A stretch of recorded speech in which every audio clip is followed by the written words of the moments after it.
And then we've got our downhill race, which I think is going to end up being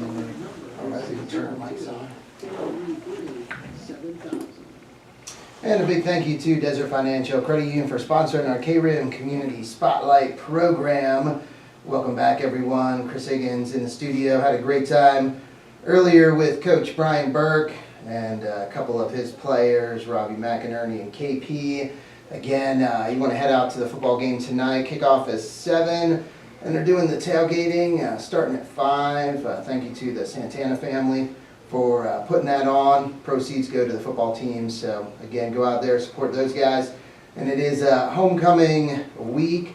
Homecoming game tonight. The parade yesterday, had a great time. And we're going to continue just talking to some Longhorns here today. It's our Longhorn Spotlight program that we're starting back up. And in to kick it off is our Skills USA program. And Sam Romine, instructor, and also a couple students, Talon Sopeland and Tristen Alvarez. Good morning to you guys. Good morning to you. Hey, thank you so much for coming in this morning. And first, I guess, because I was being educated on Skills USA and just, you know, how many different programs, fields, classes fall under Skills USA. So can you just share a little bit or explain, Sam, Skills USA, what it encompasses, and what the students do in the program? Skills USA is a career and technical student organization that is paired with any of our career and technical education classes, such as automotive, construction, drama, just a couple of them that we have at those are the 3 we have at Payson High. But it also encompasses law enforcement, cosmetology, just about anything you can think of that's career and technical education related. Mm-hmm. There's probably 10 or 15 different competitions just in the construction trades, as well as automotive. 5 or 6, 7 different competitions in the automotive side that the students can compete in, depending on the direction they want to go with their career choice, or what their likes are. So here in Payson, at Payson High School, what programs are under Skills USA? What programs are offered? Construction, automotive, and then stagecraft or drama. I'm not sure what the name is there. But Gotcha. And now you're the instructor for automotive? automotive, yeah. Nice. And Talon, what program do you participate in? In construction technology. Okay. And how about you, Tristan? Automotive technology. Okay. So, Talon, how many years have you been involved with the construction, or what is it, construction technology program? I've been with construction technology for 3 years now. Okay. And what drew you to, or what caused you to join that program? My dad owns a construction business, so I figured I'd get into it and try to help my dad out and learn some things. I figured I'd do good in that, so yeah. Yeah, between your dad, your uncle, your family, a little bit of construction going on, huh? Yeah. So that's good. How has it really been a help, or is it really cool, like the stuff you've learned to be able to, you know, go with your dad and use those skills? Yeah, I've learned a lot of things and sometimes really impressed my dad with the things that I've found out and learned, but it's really helped me with confidence and just having an open mind and helping me with teamwork altogether. So teamwork, that probably plays a big part in competitions, and you've done competitions? Yeah. I do the carpentry competitions, and then this year I might do teamworks, which is like plumbing, carpentry, masonry, electrical, and we'll all build like a little one room type house thing, yeah. And now is that what was done at Nationals, I think in Georgia, when a team went to Georgia, that's basically what they did, Sam? Yeah, Chris Harold's had really great, luck's not the right word, it's not luck, it's skill. Oh, yeah. It's these students are coming together and building, it's a house, pretty much. 2 years ago, their team took first in state and went to nationals, and I think they ended up ranking 8th at nationals, which is awesome. Oh yeah. And then last year, they were 3rd in the state. during the state. Wow. And this year, I think he's looking for another first place in state and making another run at nationals. I remember one of the students, his name was Chris. I forget his last name, but I remember him, Yeah. coming in and talking about that. And yeah, I think it showed great commitment by the students, and also a commitment from the community and different business owners or people in the community that they said really helped out and contributed to the program, would spend a lot of hours with the students, showing them what they knew and Right. working with them. So definitely a lot of time, effort, and commitment was put into that. And so you were a freshman then when Yeah. that team? Yep. Gotcha. Were you able to participate at all, or did you watch them, or did you kind of see? Yeah, I watched a lot from them. At that time, I didn't really know much about it, but they taught me a lot, yeah. Cool. Yeah. So now you're looking at, you guys have a team or looking at a crew, and that's what you're going to be going for in state, I guess. And that's the first step, is you have to go on to nationals. What do you have to place in state? You have to win it It's first, yeah. first. So just the first place team then goes on to the national competition. So that obviously will be your goal then, right? Yep, yeah. Nice, nice. And how many students would you say, Sam, are in the on the construction side, construction technologies? There's probably 40 to 50 students that are Skills USA members. Wow. I think the enrollment is sophomores, juniors, and seniors. Oh, okay. Mr. Harold. Okay. Which is pretty much what we do with auto, sophomores, Yeah. juniors, and seniors. Nice, nice. And so Tristan, so you're in automotives, Yeah, and how many years have you been in that program? past two. Past 2 years. And what made you decide to go into the automotive program? Just being able to learn it and do my own work on cars and vehicles, because it's just a good skill to have. Oh yeah, yeah. So the first year you were in it, you're a junior this year. Yeah. So last year, your sophomore year, was your first year. Was it what you expected, like when you started the class, or was it a lot different than what you expected? It was a little different, yeah. Yeah. What were some things maybe that you were learning that you weren't expecting, that you didn't think of, or you didn't think you'd be learning about? A couple of the leadership things I wasn't expecting. I thought it would be just more hands-on auto work, but Mhm. no, it's pretty nice being able to learn a lot of more leadership skills, like public speaking, Mhm. working with others. There you go. And that's something that you really brought out. I remember been on the program now a few times, and talking about the leadership aspect in like all of these programs, whether it's construction technologies, automotive. It really, I know FFA, over the years I've learned, just about their program, DECA. But leadership, it's such a big part of all these programs, isn't it? Yeah, as a matter of fact, I just had my advisory board meeting the day before yesterday Mhm. that my advanced class was sitting in on. And one of the things the business leaders brought about from there was, when I asked them what they'd like to see different, what are some of the shortfalls they have in hiring people, Mhm. the number one thing between all of them was commitment, paying attention, cell phone use, all that simple stuff. It's leadership base that we don't think about, Mhm. So it all falls into the same piece, whether it's DECA, Skills USA, FFA, Mhm. FCCLA. We're all teaching the same thing. It really comes down to,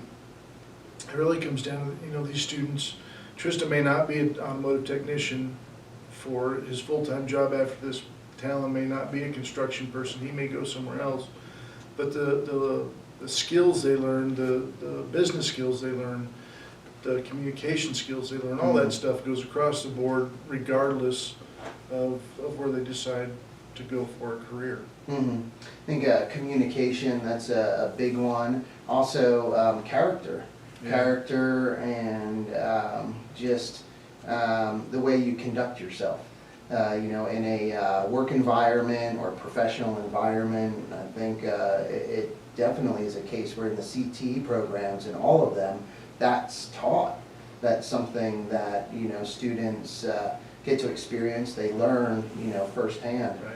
Also competitions, when was your first competition, Talon? Halfway through my freshman year, Okay.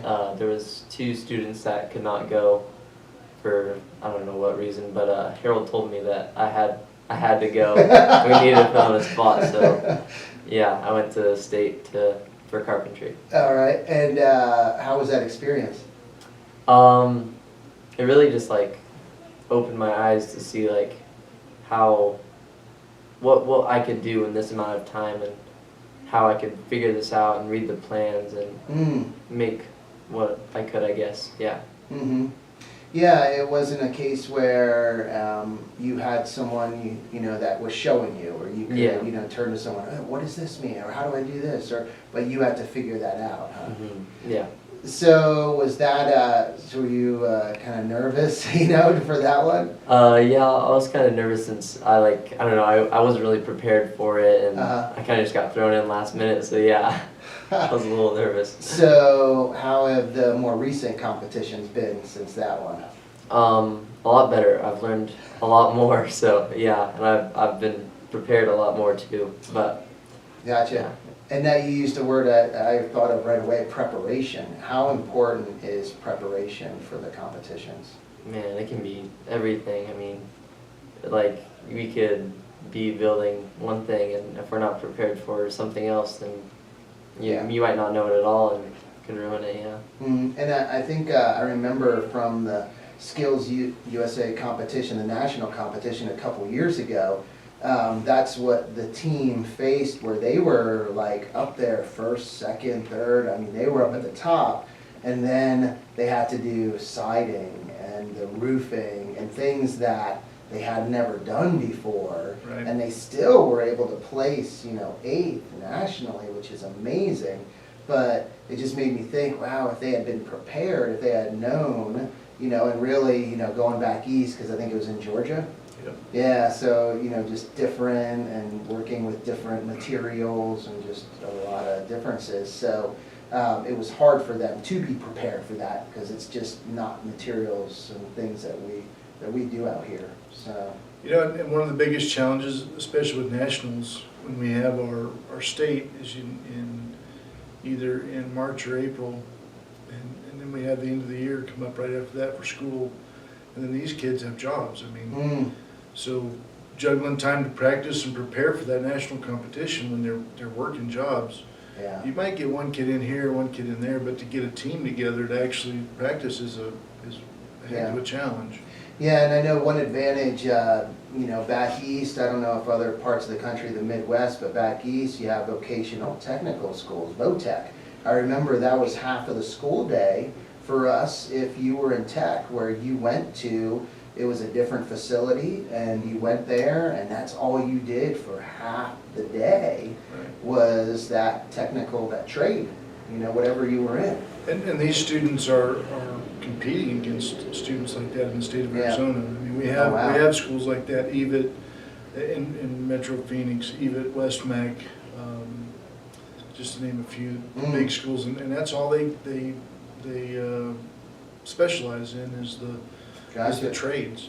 Wow. And these guys are holding their own when they only have a 58-minute period, pacing high. Wow. And a lot of that's not just because of the education piece in school, it's what they do on the outside, you know. Tristan, he's working on his truck all the time, you know, and it helps. Yeah. That stuff that happens in class, and then you get into the outside and you're able to, they're applying it on their own, you know. It's not just the education piece, it's the life piece, you know.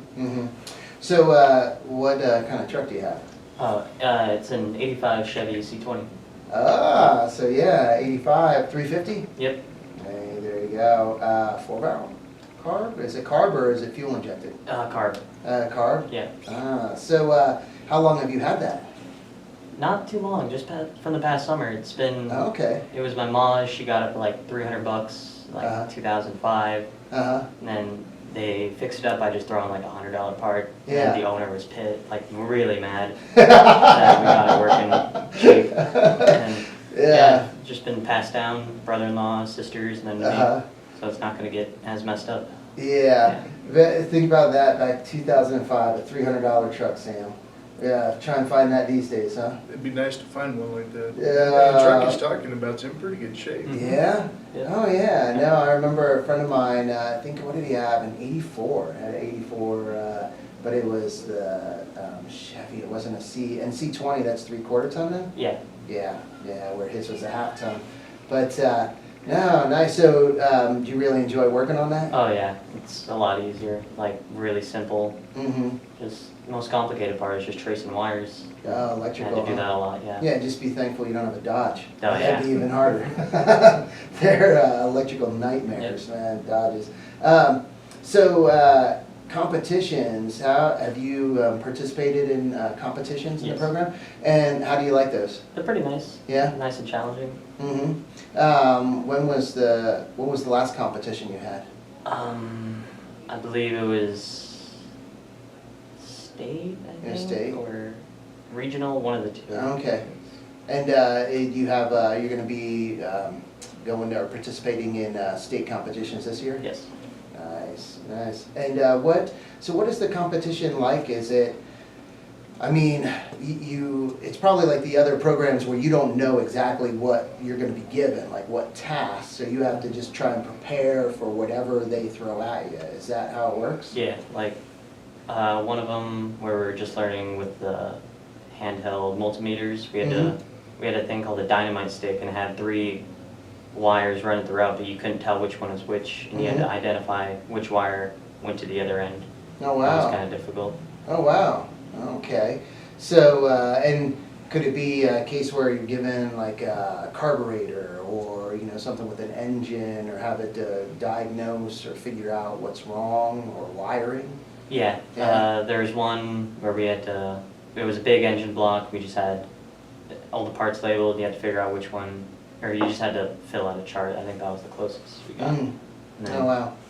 Yeah, so again, with the competitions, just not knowing, what they're gonna throw at you has to be kind of, a little nervous about that. But then when, you hear what it is, it's like, oh, cool, okay, I got that.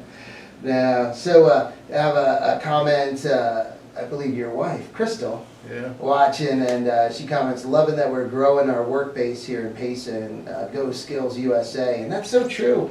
Here, a lot of people, they, will say, or there are people that will say, hey, we need a tech school, we need a tech school or trade school here in Payson, which, it'd be great to have a trade school. I think a lot of it is population-based, and a trade school being able to have, the student base to, support it financially. But at the high school, the CTE program, Skills USA, it is almost like a trade program where the young people you've brought in are working in the community. And from what I remember, some of them in their, the profession that they're, going to or participating in the CTE or Skills USA program. So they're already helping out in the community, contributing, helping businesses, helping family businesses, whatever it is, and that's making a big difference. Right. And I think one of the things, as far as the community is concerned, excuse me, I don't think that I don't think everybody understands the amount of work that is put in on the trade side with our CTE programs at Payson High. I mean, we have 6 programs. We have 6 programs that some of these guys are dual enrolled in. They're in Skills USA, they're in culinary with FCCLA, or they're in DECA, or they're in FFA, and the work that they put in, and both on the leadership side as well as the trade side, is amazing. The amount of work they put in, I don't think is talked about enough with towards their competitions and just bettering themselves professionally. Yeah, because, when you talk about the program, I guess I think back to, when I was in school, and I don't remember like the competitions, there being, and maybe there were, but it seemed like it was more, you go in and you're shown how to do this, you're shown how to do that, shown a few things, but, it was a little more basic, where now, and there wasn't a, communication aspect or leadership component to it. There really wasn't any of that. It was just, if you were wood shop, autos, welding, here it is, here's how you do it. Right. But there weren't all those other components like you're talking about to build and to help create just a more well-rounded young person. And I think that's where the programs, the CTE programs, they're so impressive, because it's not just the skills that you guys are learning that you're taking away, that you're able to, where you work on your own vehicle, or you could go to work, at a garage, or working, a family business, or go to, work for a builder in town, but it's all the other, the leadership. But in a lot of these competitions, even the skills, because in Skills USA we have leadership competitions and skills competitions. Mm-hmm. And a lot of the skills competitions, they're incorporating the leadership component with job interview stations at these competitions. I mean, if you think about it, job interview is probably the most important thing that any student can get. Yeah. That's the hardest piece, is just getting your foot in the door. Mm-hmm. It doesn't matter how good you are. If you walk in and flop on a job interview, then you don't get the job and you don't get to show yourself. Mm-hmm. So these guys are having to work on that as well as their trade. Mm-hmm. Yeah, is that something that you did, part of the automotive program or in competition? A little bit, yeah. Yeah. Like when I had to do the opening ceremony for our first regional meeting. Okay. Oh, wow. And, share or tell us a little bit about that, the opening. What did that entail, or what did you do? It was just like we're opening up the event. Okay. So we had a team, all of us lined up, and then we would read our piece and then call up the next person. Then they would read their piece, and then we would explain the Skills USA flag. Yeah. So, wow, public speaking. So, thinking back to, again, the programs when I was young, it didn't really incorporate any of that. It was just, hey, here's what you do. Here's how you use this piece of equipment and that one and so on.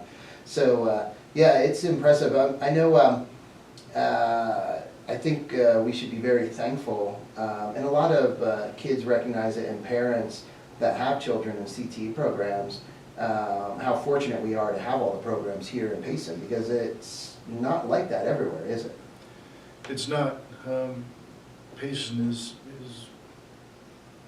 blessed with not only good programs but great instructors.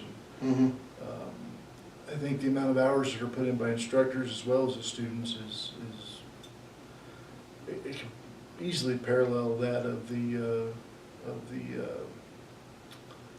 big schools in town, EBITS and West Mex and all that. Yeah. Time-wise, I mean, and in a small town like this, it is a big deal. Mm-hmm. Yeah, and I think if you don't have the instructors that are putting in the time, then it's hard to have the students that will put in the time. I mean, they're kind of feeding off probably the instructors. And Right. how big has that been for you, Talon? I mean, like how Mr. Harold, or is he played a big part in, you staying in the program? Yeah, for sure. Harold's really helped me a lot, and I've stayed after school with him plenty of times. This week I did. I spent about 4 to 6 hours with him in the shop after school. But yeah, he's really helped me stay in the program and just strive to be better at my trade. That's cool. And how about for you, Tristen? Oh yeah. Yeah. Mm-hmm. Taking us to training camp, the leadership training, and then the training for our competition coming up. Yeah. Mm-hmm. Really So helpful. when is you said you have a competition coming up? When is that? I don't Did I say that? Yeah. Sure. Our next competition for automotive will be February 20th and 21st. Oh, so you got a little bit, you got Yeah. a little bit of time. Still prepare for that, February. So, is that regional or what? That's regional, that'll be at Yavapai College's Career and Technical Center. Okay, is that over in Prescott? Prescott out by the Ruger plant. Okay. And small gas engines, automotive. There'll also be masonry, carpentry, I think plumbing too. plumbing. I think we're gonna try to put in this year, as well as Oh, wow. electrical. And then the leadership stuff will be on the day there with job interview, job skill demonstration. Firefighting will be there. There's a bunch. Without the Wow. paper in front of me, I have a Yeah. hard time Oh, remembering them all. Yeah, no, that is a lot. So, Talon, you were saying carpentry is kind of the specialty. Is that your favorite so far out of the construction technologies? Yeah, probably since my dad mainly does carpentry, and I've done more of that with him growing up. So yeah, I usually stick with carpentry, but I might start learning plumbing too with Harold. Oh, okay. And what like part of carpentry is kind of your favorite? Framing or cabinetry or what? Oh. Yeah, probably framing. I do that a lot with my dad. Yeah. Framing. And yeah, when you're framing a house, I mean, that's pretty precise. Where if you're off, you're all not even, and it can mess up a lot, huh? Yeah, especially with the structure, and really is important for Mhm. the plans and everything. Yeah. Cool. Now, well, hey, it's 10:30. So anything else to add, Sam? I think the one thing I want to bring up is we are planning, I think it's going to end up being the first weekend in December for the downhill. Yeah. I think is what we decided. We have like a soapbox derby that we put together Okay. for our region. Uh-huh. And I know last year we had 2 schools, started off small. This year we're hoping to pull in 3 or 4 schools maybe, and I'd like to invite people out to watch the fun. All right. And where does this? Usually we set up, or last year we set up behind the dome. Okay. And ran the cars behind the dome down into the parking lot in front of the Longhorn gym there, or behind the Longhorn gym. Yeah. Oh, So- yeah. And now, are you talking like cars that you guys ride in? Yep, cars Oh, that yeah. that they. Oh, yeah. Man, like straight out of Little Rascals, man. Oh, It's yeah. like, Good stuff. No, that's cool. That's really cool. So, yeah, hopefully there's more participants this year. Yeah, Yeah. we're hoping to grow it, and the whole thing behind it, the reason it was brought together was for our Region 4 with Skills USA. It seems like we're spread out and nobody really knows each other school to school. So we're trying to get everybody together just to have some fun, and that way the students will start recognizing each other, knowing everybody when we're at a state event. And, Oh, that's cool. and Yeah. kind of grow the team. Yeah. Is probably the right word for it. So that takes place in December? Yes, sir. All right, so be looking out for, information on that. Yeah, we'll put information out, Cool. just to get the community involved to come and see. Yeah, that'd be cool. You could, like sponsor, get like NASCAR those, soapboxes up, man. Yeah, like different businesses, stickers on them. Maybe, you can talk these guys, put engines into them, Tristan. That would be nice. That'd be That'd be a nice. lot of work though. Yeah, it would be, because, yeah, it wouldn't be just the engine with the drivetrain and everything. huh? Steering. That's true. Brakes. Yeah. So, but I mean, they must have steering though, don't they? They steer a little bit, or Yeah. brakes or something. Some of them are scary. Yeah. So for last year, I got put in. We called it the Sopeland box, is what we called it. And it is just a wooden box with wheels, and I had gloves and rope, just like hay string, pretty much. And I was just pulling my arms back and forth, pretty much. Yeah. How did that work, man? I mean, it worked all right. It was difficult at some point. It was like just like yanking as hard as I could, but yeah, it was fun. That does sound fun. Hey, well, thank you so much, Sam. Thank you guys for coming in, Talon, Tristen, and yeah, thank you everyone for listening and watching, and also, a big thank you to you, Sam, to Chris Harold, all the other instructors, with the CTE programs, because they're just great programs, making a big difference too. I think with the young people in the community. So appreciate all you guys do. So thank you. And time to get back to the music here though on KRIM. And but first we're just going to get a quick update from the National Weather Service. Again, want to remind you guys that homecoming game tonight, kickoff 7 o'clock, and they'll be tailgating in the parking lot with Santana's and their carne asada. So go and check that out. And I also want to thank Desert Financial Credit Union for sponsoring our Longhorn Spotlight program. With this morning's KRIM weather forecast for Mason and surrounding areas, I'm Neil Campbell. See you guys.